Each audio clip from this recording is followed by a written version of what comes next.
Hello दोस्तों, मैं बारिश कुमार आप सभी का स्वागत करता हूं बायोमोंग पर। तो आज हम पढ़ते हैं अम्ल एवं क्षार के रासायनिक गुणधर्म। अम्ल एवं क्षार के रासायनिक गुणधर्म। आप सभी का टाइम बहुत ही कीमती है। बगैर किसी बातचीत किए हम टॉपिक को स्टार्ट करते हैं। अम्ल एवं क्षार के रासायनिक गुणधर्म।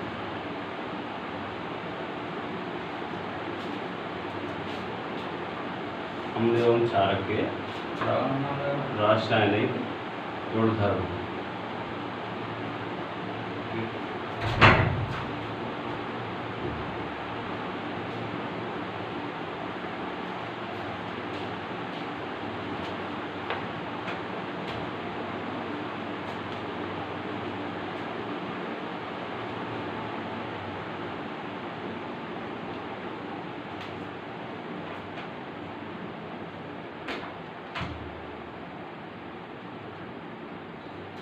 आज हम पढ़ेंगे अम्ल एवं क्षार के रासायनिक गुणधर्मों के बारे में।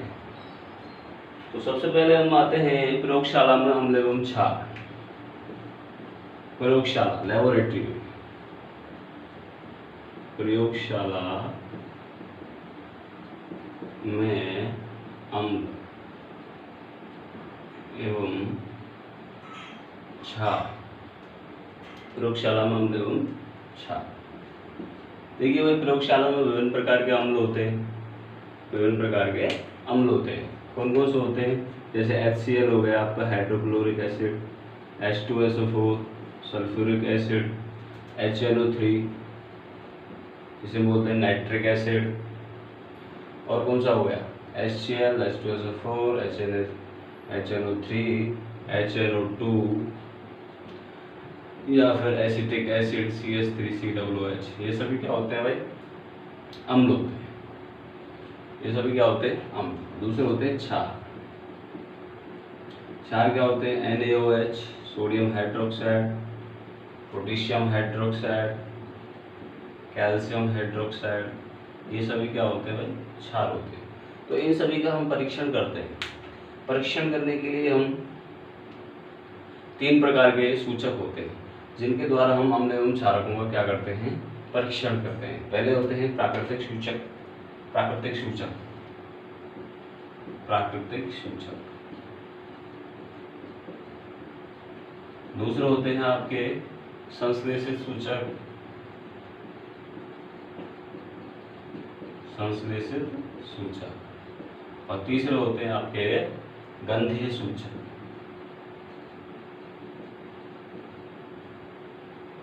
गंधीय सूचक, ऑल्फैक्टरी इंडिकेटर्स। तो एक एक करके हम इन सूचकों के बारे में पढ़ेंगे।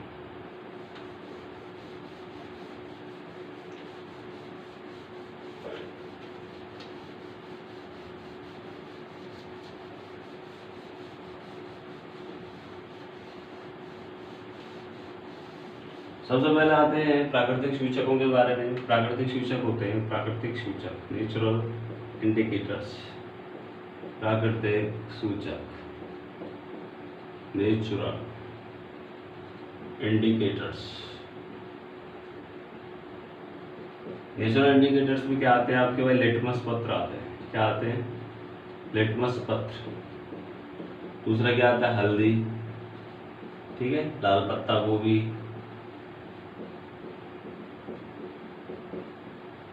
पेटूनिया,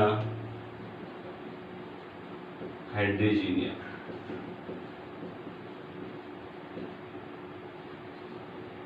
ये सारे क्या हो गए भाई? प्राकृतिक सूचक हो गए। लेकिन हम इसमें ज़्यादातर किसका प्रयोग करते हैं? लिटमस पेपर का ही क्या हम क्या करते हैं? प्रयोग करते हैं। तो लिटमस पेपर को क्या करते हैं? अम्ल क्या करते हैं? लिटमस पेपर को लाल कर देते हैं। अम्ल क्या कर देते हैं? रेड। अम्ल नीले लिटमस पत्र को क्या कर देते हैं? रेड कर देते हैं। उसके बाद आता है आपका जो क्षार होते हैं, क्षार बेस, वो क्या कर देते हैं? लाल लिटमस पत्र को ब्लू कर देते हैं। ब्लू यानी कि नीला कर देते हैं। ठीक है, ये तो हो गया लिटमस पत्र के बारे में। उसके बाद आता है आपका संश्लेषित सूचक। संश्लेषित सूचक कौन कौन से होते हैं? मेथिल ऑरेंज संश्लेषित सूचक। संश्लेषित सूचक। संश्लेषित सूचक में क्या आता है आपका? मेथिल ऑरेंज आता है, मेथिल ऑरेंज, मेथिल ऑरेंज। एक आता है फिनोल्फ्थलीन,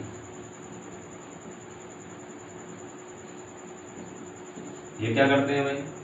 मेथिल ऑरेंज क्या करता है? फिनोल्फ्थलीन क्या करता है भाई? अम्ल, जो अम्ल होता है उसका जो कलर है अम्ल में कैसा हो जाता है भाई? अम्ल में तो अपरिवर्तित रहता है। फिनोल्फ्थलीन क्या करता है? अम्ल में इसका जो कलर है वो नो चेंज रहता है, अपरिवर्तित रहता है, नो चेंज, ठीक है। जबकि क्षार में इसका क्या होता है? गहरा गुलाबी रंग हो जाता है। क्षार में कैसा होता है? गहरा गुलाबी। इसी प्रकार से हम देते हैं मेथिल ऑरेंज के बारे में। मेथिल ऑरेंज क्या करता है भाई आपका?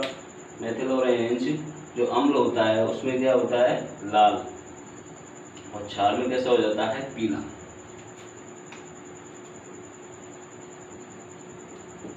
अम्ल क्या हो जाता है? मेथिल ऑरेंज लाल हो जाता है, और क्षार में कैसा हो जाता है भाई? पीला हो जाता है, ठीक है। तो ये हो गए आपके प्राकृतिक सूचक और संश्लेषित सूचकों के बारे में हमने यहाँ पर पढ़ा है। प्राकृतिक सूचक के रूप में ज़्यादातर हम लिटमस पत्र, हल्दी, लाल पत्ता, उर्दी, पिटूनिया, हाइड्रोजीनिया, इन चीज़ों का प्रयोग करते हैं। जबकि संश्लेषित सूचक जो होते हैं उसमें मेथिल ऑरेंज और फिनोल्फ्थलीन। फिनोल्फ्थलीन क्या करता है? अम्ल में क्या रहता है? इसका जो कलर होता है वो नो चेंज रहता है, यानी कोई परिवर्तन उसमें नहीं होता है। जबकि क्षार में फिनोल्फ्थलीन का रंग कैसा हो जाता है? गहरा गुलाबी हो जाता है, यानी कि ये इसका कलर क्या हो जाता है? चेंज हो जाता है। जबकि मेथिल ऑरेंज में क्या होता है? मेथिल ऑरेंज में आपका जो अम्ल की उपस्थिति में लाल हो जाता है, जबकि क्षार की उपस्थिति में कैसा हो जाता है? पीला हो जाता है। तो ये दो प्रकार के सूचक हो गए आपके यहाँ, प्राकृतिक सूचक और संश्लेषित सूचक। और एक और प्रकार के होते हैं, वो क्या होते हैं भाई? गंधीय सूचक। कौन से सूचक? गंधीय सूचक और factory indicators.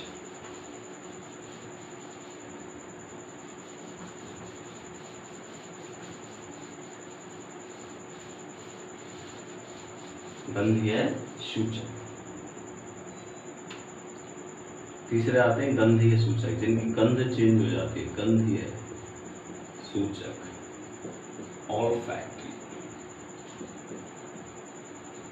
olfactory indicators,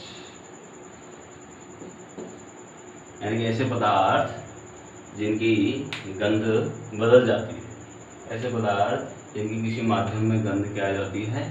change हो जाती है। ऐसे पदार्थ जिनकी अम्लीय एवं क्षारीय माध्यम में, अम्लीय एवं क्षारीय माध्यम में गंध क्या हो जाती है? बदल जाती है। गंध बदल जाती है, चेंज हो जाती है। क्या हो जाती है भाई? चेंज हो जाती है, गंधीय सूचक कहलाते हैं। देखिए भाई, गंधीय सूचक के रूप में हम क्या है? एक एक्टिविटी करते हैं। एक्टिविटी क्या है भाई आपकी? एक्टिविटी क्या है? एक्टिविटी ये है, हम बारीक कटी हुई प्याज लेते हैं, बारीक कटी हुई प्याज और एक कॉटन का टुकड़ा लेते हैं। उससे क्या करते हैं? उनको आपस में एक प्लास्टिक के थैले में बांधकर हम उसको रात भर फ्रिज में रखे रहने देते हैं। फिर उसको सुबह निकालते हैं। फिर उस टुकड़े को, जो कॉटन का कपड़ा है, उसको अच्छी तरीके से साफ़ कर लेते हैं। उसको साफ़ करने के पश्चात उसके दो टुकड़े कर लेते हैं। दो टुकड़े करने के पश्चात क्या करते हैं? एक टुकड़े पर हम क्या करते हैं? वॉच ग्लास में उसको रखते हैं। टुकड़े करने के पश्चात उसको वॉच ग्लास में, स्वच्छ वॉच ग्लास में उसको रखते हैं। तो अम्ल जब हम उस कपड़े पर डालते हैं तो उसकी जो गंध है, प्याज की जो गंध है, वो कैसी हो जाती है? तीक्ष्ण, यानी कि और तेज आने लगती है। यानी कि अम्ल की कुछ बूंदें डालने के पश्चात उसमें से जो प्याज की जो गंध है वो और तेज आने लगती है, उसकी जो तीक्ष्णता है वो बढ़ जाती है। जबकि क्षार मिलाने के बाद उसमें कोई भी गंध नहीं आती है, कोई भी गंध नहीं आती, यानी कि स्मेल उसमें से बिल्कुल आना बंद हो जाती है। जो पहले भी आ रही थी वो भी बिल्कुल क्या हो जाती है भाई? बिल्कुल बंद हो जाती है, ठीक है। ये तो हो गई हमें प्याज के साथ हमने इसका प्रयोग किया। एक आता है लौंग का तेल। किसका तेल? लौंग का तेल। लौंग का तेल क्या करता है भाई? लौंग के तेल में क्या होता है? अम्ल। जो अम्ल की उपस्थिति में क्या होता है, लौंग का तेल क्या होता है, उसकी जो गंध है वो अपरिवर्तित रहती है। गंध अपरिवर्तित यानी जो पहले आ रही थी वो भी अम्ल में डालने के पश्चात वो गंध आती रहेगी। और इसके पश्चात क्या आता है? छार। छार के बाद उसमें से कोई भी गंध नहीं आती है, नो स्मेल। उसमें से जो पहली वाली जो स्मेल है वो भी आना बंद हो जाती है। इसी प्रकार से हम लेते हैं वनेला। वनेला भी लेते हैं भाई, वनेला। ठीक है, वनेला का तेल लेते हैं। वनेला का तेल भी ऐसा ही करता है भाई, अम्ल की उपस्थिति में तो उसमें नो चेंज रहता है, यानी कि वही गंध आती रहती है। जो वनेला की जो पहले वाली जो स्वाभाविक गंध है वही गंध आती रहती है। जबकि क्षार की उपस्थिति में क्या होता है? क्षार की उपस्थिति में उसमें से कोई भी गंध नहीं आती है। कोई भी गंध, क्षार की उपस्थिति में कोई भी गंध नहीं आती है। ठीक है,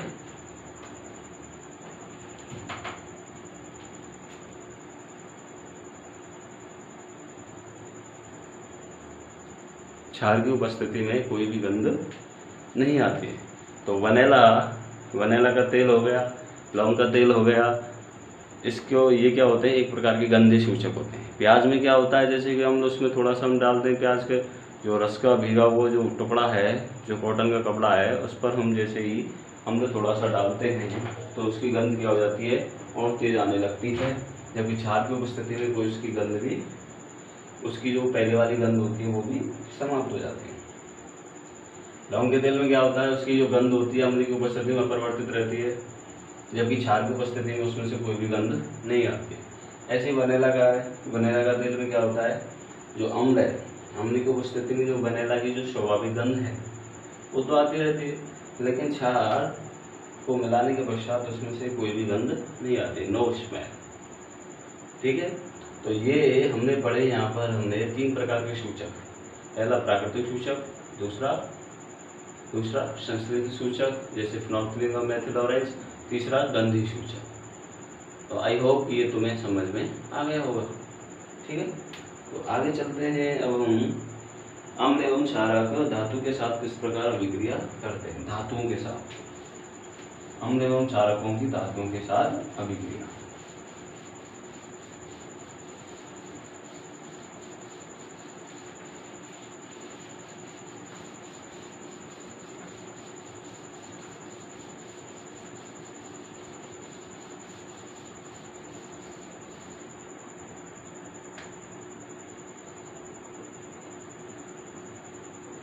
अम्ल एवं क्षारकों की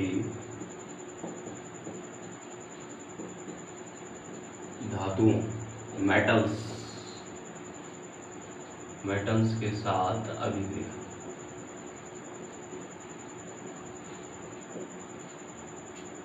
अम्ल एवं क्षारकों की धातुओं के साथ अभिक्रिया। ठीक है, अम्ल और क्षारकों की धातुओं के साथ अभिक्रिया को हम पढ़ेंगे। तो हम क्या करते हैं भाई? प्रयोग करते हैं, एक्टिविटी करते हैं। ठीक है, क्या करते हैं? एक्टिविटी करते हैं या एक प्रयोग करते हैं। ठीक है, हम क्या लेते हैं? परख नली लेते हैं। क्या लेते हैं भाई? परख नली लेते हैं। उसमें 5 ml सल्फ्यूरिक एसिड लेते हैं। हमने क्या ली? एक परख नली ली। ठीक है,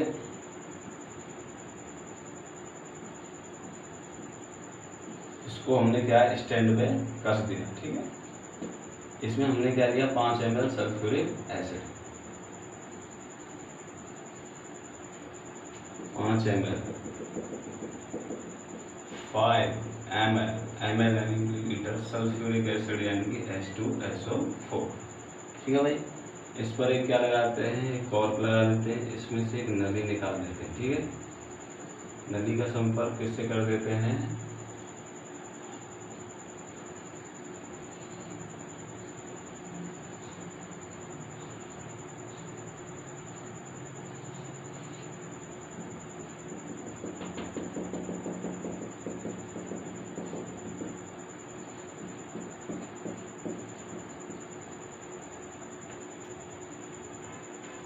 इसमें हम जिंक के कुछ टुकड़े डालते हैं, जिंक धातु डालते हैं। क्या डालते हैं भाई? जिंक धातु। यानी कि क्या लेते हैं? परख नली लेते हैं, उसमें 5 ml क्या लेते हैं? H2SO4 यानी कि सल्फ्यूरिक एसिड गंधक का तेजाब लेते हैं और इसमें कुछ हम क्या है जिंक के टुकड़े डाल देते हैं। हम जानते हैं कि जो धातुएं होती हैं अम्लों के साथ अभिक्रिया करके, जिंक है, अम्ल क्या है H2SO4 है, अम्लों के साथ अभिक्रिया करके क्या बनाती है जिंक सल्फेट और क्या निकलेगी इसमें से हाइड्रोजन गैस बाहर निकलेगी। और हाइड्रोजन गैस यानी कि धातुएं अम्लों के साथ अभिक्रिया करके लवण एवं गैस बनाते हैं। लवण क्या है आपका जेड जिंक सल्फेट और हाइड्रोजन क्या होगा गैस।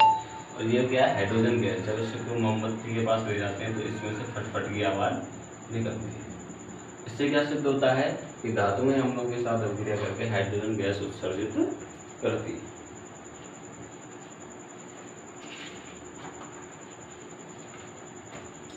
धातुएं अम्लों के साथ अभिक्रिया करके क्या उत्सर्जित करती है हाइड्रोजन गैस उत्सर्जित करके। इससे एक नियम निकलता है कि जो अम्ल धातुएं क्या होती है, धातु अम्लों के साथ अभिक्रिया करके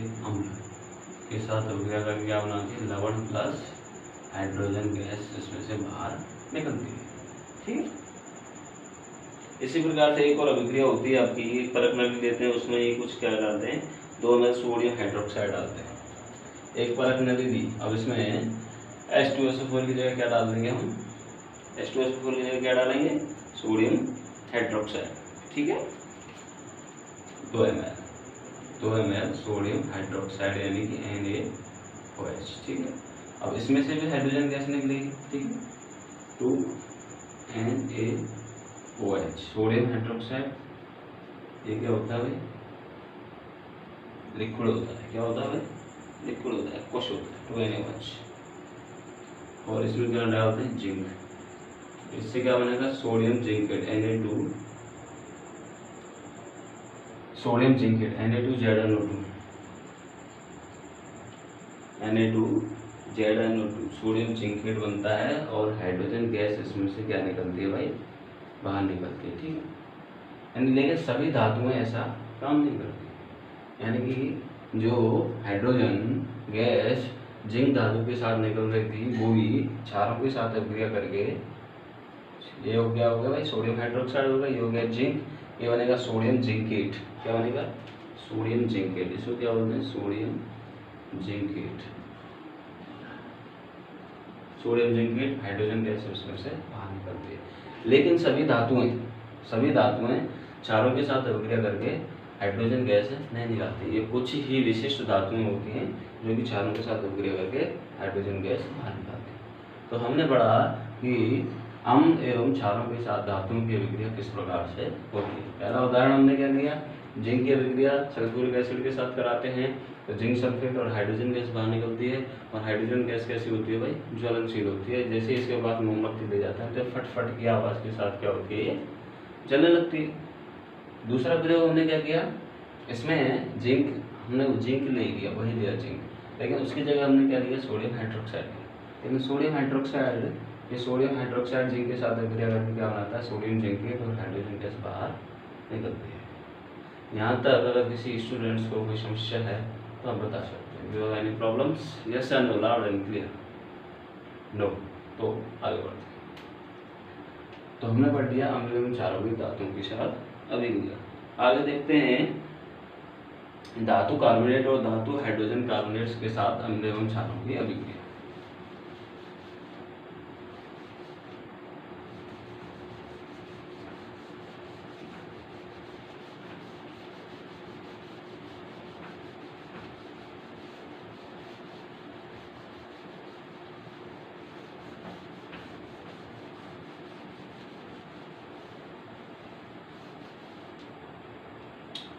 धातु कार्बोनेट्स और धातु हाइड्रोजन कार्बोनेट्स के साथ अम्ल कैसे अभिक्रिया करते हैं।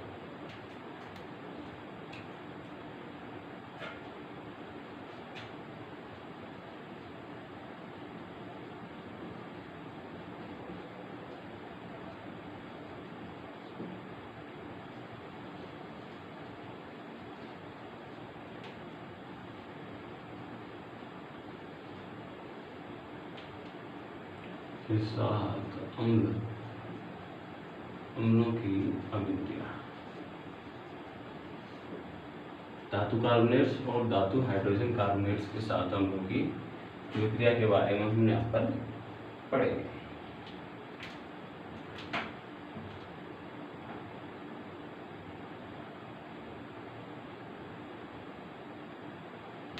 धातु कार्बोनेट्स और धातु हाइड्रोजन कार्बोनेट्स की अभिक्रिया को यहाँ पर हम देखेंगे कि धातु कार्बोनेट्स और धातु हाइड्रोजन कार्बोनेट्स किस प्रकार अम्लों के साथ अभिक्रिया करते हैं। हम लेते हैं भाई सोडियम कार्बोनेट्स।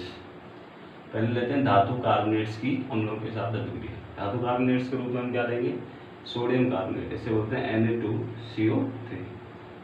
ठीक है, इसकी हम अम्लों के साथ अभिक्रिया कराते हैं। अम्ल कौन सा लेते हैं भाई, हम लेते हैं अम्ल 2HCl।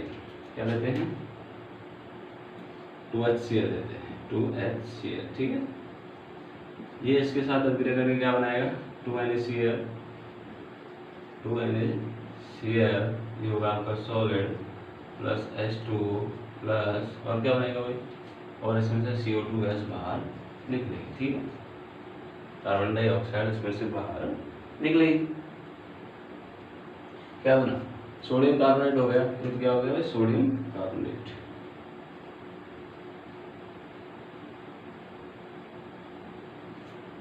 ये हो गया आपका हाइड्रोक्लोरिक एसिड, हाइड्रोक्लोरिक एसिड। ठीक है,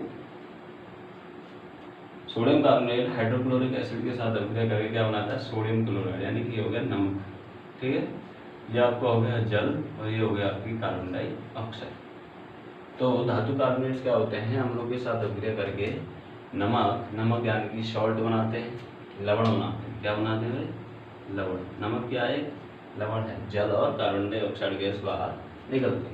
इसी प्रकार से हम लेते हैं धातु हाइड्रोजन कार्बोनेट्स यानी NaHCO3, सोडियम हाइड्रोजन कार्बोनेट्स। ये क्या होता है, सॉलिड होता है।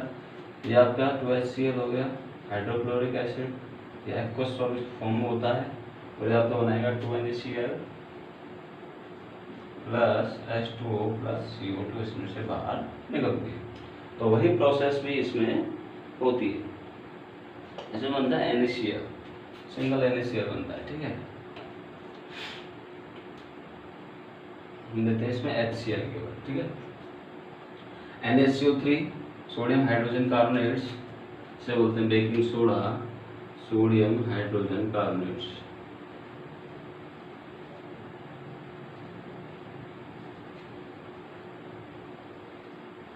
सोडियम हाइड्रोजन कार्बोनेट्स हो गया, ये हो गया HCl, ये हो गया NaCl, ये जल, और ये क्या हो गया कार्बन डाइऑक्साइड गैस। इससे क्या निष्कर्ष निकलता है कि सोडियम कार्बोनेट्स हो या फिर सोडियम हाइड्रोजन कार्बोनेट्स हो, ये अम्लों के साथ अभिक्रिया करके क्या बनाते हैं, लवण बनाते हैं, जल और कार्बन डाइऑक्साइड इनमें से बाहर निकलती है। समझ गए, लवण, जल और कार्बन डाइऑक्साइड गैस बाहर निकलती है। ठीक है, अब उसकी क्या है, कैल्शियम हाइड्रोक्साइड। जो कैल्शियम हाइड्रोक्साइड उत्पादित कार्बन डाइऑक्साइड गैस को चूने के पानी में प्रवाहित करने पर अब हमें पता चल गया कि जो सोडियम कार्बोनेट्स और सोडियम हाइड्रोजन कार्बोनेट्स होते हैं वो अम्लों के साथ अभिक्रिया करके नमक, जल और कार्बन डाइऑक्साइड गैस बाहर निकालते हैं। ठीक है,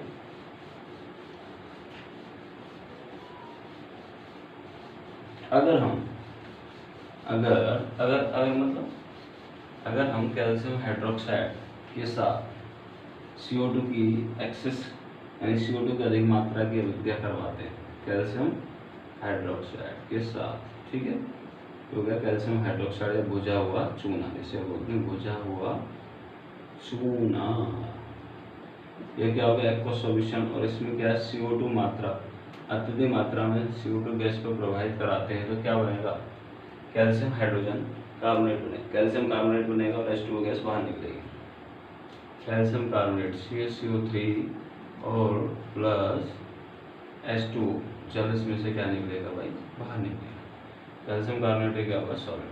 ठीक है, अब इस कैल्शियम कार्बोनेट पर CaCO3 कैल्शियम कार्बोनेट ये सॉलिड हो गया, प्लस जल H2O ये क्या हो गया, लिक्विड, और इस पर CO2 की एक्सेस और अधिक मात्रा में CO2 की अभिक्रिया करवाते हैं तो क्या बनेगा, calcium hydrogen carbonates, calcium hydrogen carbonates बनेगा CaHCO3। CaHCO3 का होल ट्वाइस बनेगा, CaHCO3 का होल ट्वाइस बनेगा, ठीक है। ये क्या होगा भाई, एक्वस फॉर्म में होगा, इसे बोलते हैं calcium hydrogen carbonate. Calcium hydrogen carbonate, ठीक है।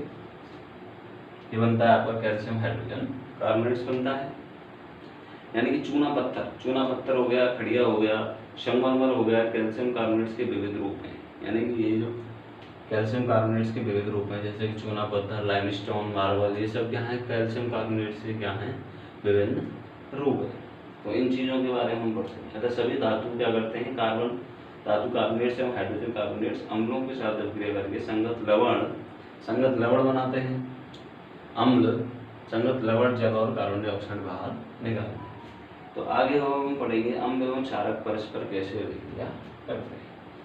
और यहाँ तक तुम्हें समझ में आ गया हो, आई होप। ऐसा उसमें कुछ खास है नहीं कि हमने क्या किया है इसमें, ये क्या दिया है, कैल्शियम हाइड्रोक्साइड हो गया, इसे हम बोलते हैं बुझा हुआ चूना। जब इस पर कार्बन डाइऑक्साइड की एक्सेस यानी अधिक मात्रा में